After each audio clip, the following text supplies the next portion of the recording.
స్తుతి లార్డ్.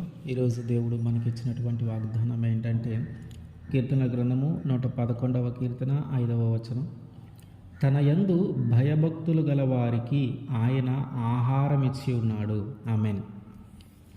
దేవుని యందు భయభక్తులు కలిగి అంటే యేసుక్రీస్తు వారి యందు భయభక్తులు కలిగి తమ యొక్క జీవితాన్ని ఆ విధంగా ముందుకి కొనసాగిస్తూ లేమిలోనూ పేదరికంలోనూ తినటానికి ఆహారము దొరకని పరిస్థితుల్లో కానీ మనము జీవిస్తూ ఉంటే, దేవుణ్ణి నమ్ముకున్నాను, ఆయన మీద ఆధారపడ్డాను, ఆయన్ని ఆశ్రయించాను, కానీ ఈరోజు తినటానికి కూడా ఆహారం లేని పరిస్థితుల్లో మేము జీవిస్తూ ఉన్నాము, ఏంటి మా పరిస్థితి ఇట్లా అయిపోయింది అని అనుకుంటూ ఉన్నారేమో. ఆయన ఇచ్చిన వాగ్దానాన్ని నెరవేర్చే దేవుడు. ఆయన మనకి ఇస్తున్నటువంటి మాట ఏంటంటే, నేను నాయందు ఎవరైతే భయభక్తులు కలిగి ఉన్నారో వారందరికీ ఆహారం ఇచ్చి నేను పోషిస్తాను అని. మనం లేమిలో ఉన్నాం, పేదరికంలో ఉన్నాం, తినటానికి ఆహారం లేని పరిస్థితుల్లో ఉన్నాం, కానీ దేవుని మీద నమ్మకాన్ని కలిగి ఉన్నాం, ఆయన యందు భయం కలిగి ఉన్నాం, ఆయన యందు భక్తి కలిగి ఉన్నాం. ఆయన యందు ఎవరైతే భయభక్తులు కలిగి ఉన్నారో వారందరికీ కూడా ఆయన ఆహారం ఇచ్చి పోషిస్తానని ఆయన వాగ్దానం చేస్తూ ఉన్నాడు. ఆయన వాగ్దానము చేసిన దానిని ఖచ్చితంగా నెరవేర్చే దేవుడు. ఆయన ఒక మాట చెప్పాడంటే అది ఖచ్చితంగా నెరవేర్చబడుతుంది. కనుక ఆ స్థితిలో కానీ మనం ఉంటే ఆయన మనల్ని పోషించబోతూ ఉన్నాడు. ఆయన మనల్ని, మన కుటుంబాన్ని ఆయన పోషించబోతూ ఉన్నాడు. ఆయన యందు మనం భయభక్తులు కలిగి ఉన్నాం. ఆయన పిల్లలము కనుక ఆహారము లేని స్థితిలో మనం ఉండి ఆకలితో అలమటించటం ఆయన చూడలేడు, ఆయన దాన్ని ఇష్టపడడు. ఎందుకంటే మనం ఆయన కుమారులము, ఆయన కుమార్తెలము, ఆయన ప్రేమించే వ్యక్తులము కనుక మనల్ని ఆ స్థితిలో ఆయన ఎప్పుడు ఉంచడు. మనము ఆకలితో అలమటిస్తే ఆయన కూడా బాధపడతాడు. కనుక ఆయన మనల్ని ఆహారం ఇచ్చి పోషిస్తాడు. సింహపు పిల్లలు లేమిగలవై ఆకలి గొనినను తనను ఆశ్రయించేవారు, తనను నమ్ముకున్నవారు, తన యందు భయభక్తులు కలిగిన వారు, వారికి ఏ మేలు కొదువై ఉండదు. అడవికి రాజు సింహం తన ఆహారము కోసము పస్తులుండాల్సిన అవసరం ఎప్పటికీ రాదు. ఎందుకంటే అడవిలో ఉన్న ఏ జంతువునైనా చంపుకొని తినగలిగే అంత శక్తి, అంత బలము దానికి ఉంది. అదైనా దాని పిల్లలైనా ఒకరోజు ఆకలి కలిగి ఉంటారేమో, కానీ దేవుణ్ణి ఆశ్రయించేవారు కానీ, దేవుని మీద యేసుక్రీస్తు వారిని ఆశ్రయించేవారు కానీ, యేసుక్రీస్తు వారి మీద ఆధారపడేవారు కానీ, యేసుక్రీస్తు వారి యందు భయము కలిగి జీవించేవారు కానీ, యేసుక్రీస్తు వారి యందు భక్తి కలిగి జీవించేవారు కానీ, వారికి ఎప్పుడు కూడా ఏ మేలు కొదువై ఉండదు. ఏ లేమిలోనికి వాళ్ళు వెళ్ళరు, ఏ పేదరికంలోనికి వారు వెళ్ళరు. తినటానికి ఆహారము దొరకని పరిస్థితులు ఎప్పుడు కూడా ఆయన ఉంచడు. ఆయన అంటూ ఉన్నటువంటి మాట ఏంటి? ఆకాశ పక్షులను చూడుడి, అవి విత్తవు, కోయవు, కానీ దేవుడు వాటిని పోషిస్తూ ఉన్నాడు. మన దేవుడు సెలవిస్తూ ఉన్న మాట ఏంటంటే, వాటికంటే మనము శ్రేష్ఠులమే. ఆకాశ పక్షుల కంటే మనం ఎంతో శ్రేష్ఠులమంట ఆయన దృష్టిలో.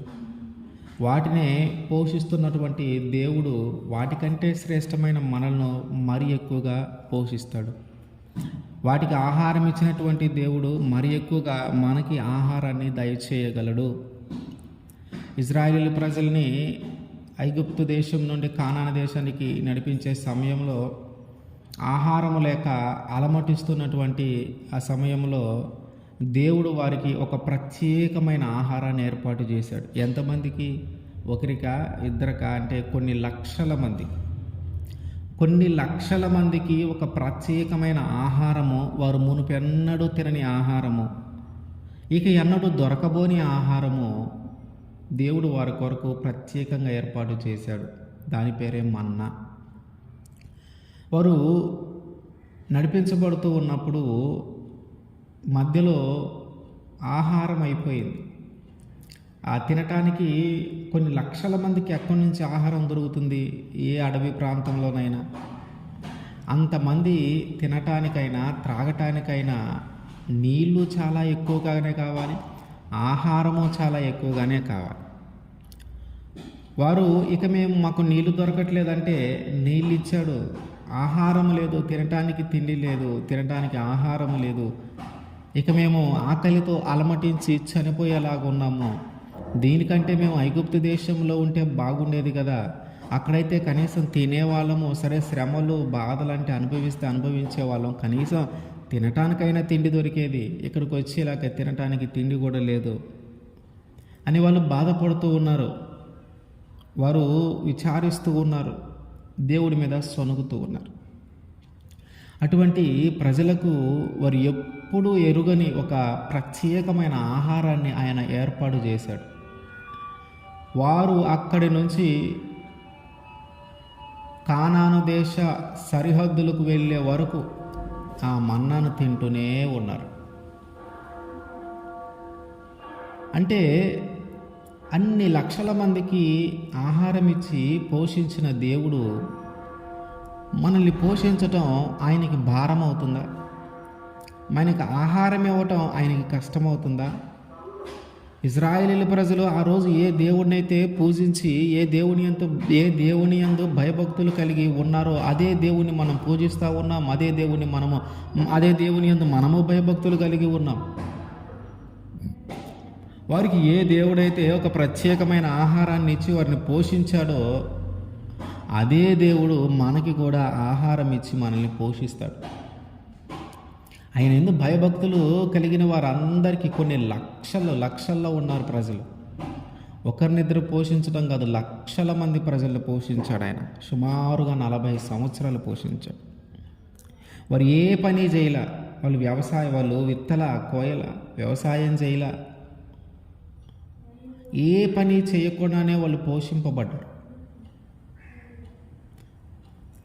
దేవుని యందు భయభక్తులు కలిగి ఆయన మీద ఆధారపడి ఆయన పని చేస్తూ ఆయన కోసమే జీవిస్తూ ఉంటే ఆయన ఖచ్చితంగా మనల్ని పోషిస్తాడు.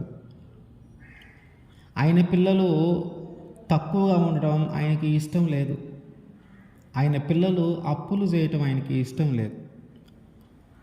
ఆయన పిల్లలు ఆకలితో అలమటించటము ఆయనకి ఇష్టం లేదు. మనందరినీ ఆయన పిల్లలుగా స్వీకరిస్తూ ఉన్నాడు కనుక, మనందరినీ ఆయన ప్రేమిస్తూ ఉన్నాడు కనుక ఆయన ఖచ్చితంగా మనల్ని పోషిస్తాడు. ఆయన వాగ్దానం చేశాడంటే అది ఖచ్చితంగా నెరవేర్చబడుతుంది. ఆయన మనకి మాట ఇచ్చాడంటే అది ఖచ్చితంగా నెరవేర్చబడుతుంది. అంతమందికి అన్ని 40 సంవత్సరాలు, సుమారుగా 40 సంవత్సరాలు పోషించిన దేవుడు ఈరోజు మనల్ని, మన కుటుంబాన్ని పోషించటం ఆయనకి భారమేమి కాదు. మనల్ని, మన కుటుంబాన్ని పోషించటం ఆయన శక్తికి, ఆయన బలానికి అది చాలా చిన్న విషయం. కనుక మనం ఒకవేళ దేవుని యందు భయభక్తులు కలిగి జీవించే క్రమంలో, మన జీవితాన్ని ఆయనకి ఇష్టమైన రీతిలో కొనసాగించే క్రమంలో ఒకవేళ మనం లేమిలోకి, పేదరికంలోకి, తినటానికి ఆహారం లేని పరిస్థితిలోకి కానీ మనం వెళితే ఆయన ఖచ్చితంగా తిరిగి మనల్ని పోషిస్తాడు. ఆయన ఖచ్చితంగా మనకి ఆహారాన్ని అనుగ్రహిస్తాడు. మనల్ని, మన కుటుంబాన్ని ఆయన ఖచ్చితంగా పోషిస్తాడు. ఆమేన్.